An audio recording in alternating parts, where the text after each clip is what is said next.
Soudain, elles surgissent, en ordre rangé, impeccables, prêtes à conquérir le monde. De Séoul à New York, en passant par Londres, on trouve des bougies Trudon dans tous les grands magasins de luxe de la planète. Bienvenue dans cette entreprise du Perche, chez Cire Trudon, le plus ancien fabricant cirier au monde, une histoire qui commence sous le règne de Louis XIV. À l'époque, un certain Claude Trudon a une épicerie rue Saint-Honoré à Paris, fabrique déjà ses propres bougies. Et puis c'est pas avant le début du XVIIIe, en 1737, qu'il fait l'acquisition de la manufacture royale de cire, qui existait déjà. Et c'est sous l'égide des Trudon qu'il développe la manufacture. Si le maître cirier revenait aujourd'hui, il s'étonnerait de voir que l'on n'utilise plus que 2% de cire d'abeille. Mais il serait si fier de constater que les bougies qui firent sa renommée soient toujours fabriquées. Là, on arrive dans l'atelier des madeleines.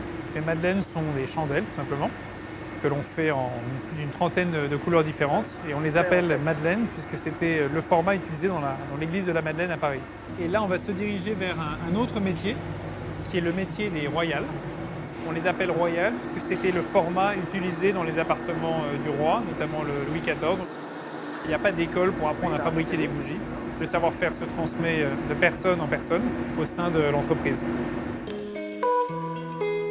Ici, on perpétue des gestes ancestraux.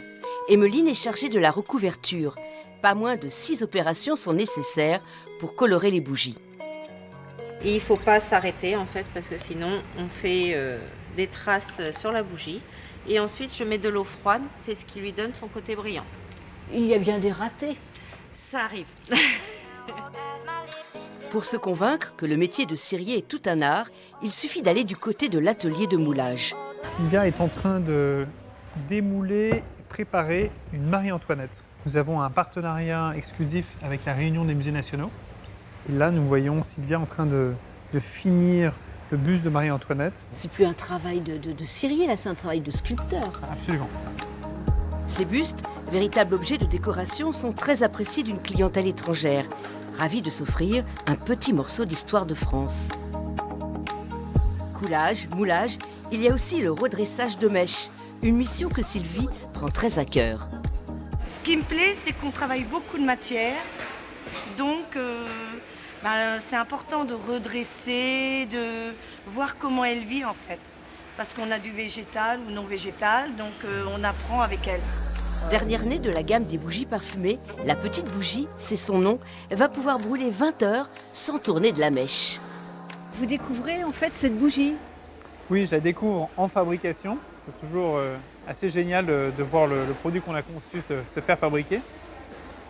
Et cette bougie a la particularité déjà de contenir 70 grammes de cire, un format qu'on n'avait jamais développé jusqu'à présent. Et elle est dotée d'un blason sérigraphié en or 24 carats. Quant à la manufacture, elle n'a pas fini de briller. Elle devrait entrer cette année au catalogue des entreprises du patrimoine vivant. Une reconnaissance pour tous ceux qui continuent d'entretenir la flamme.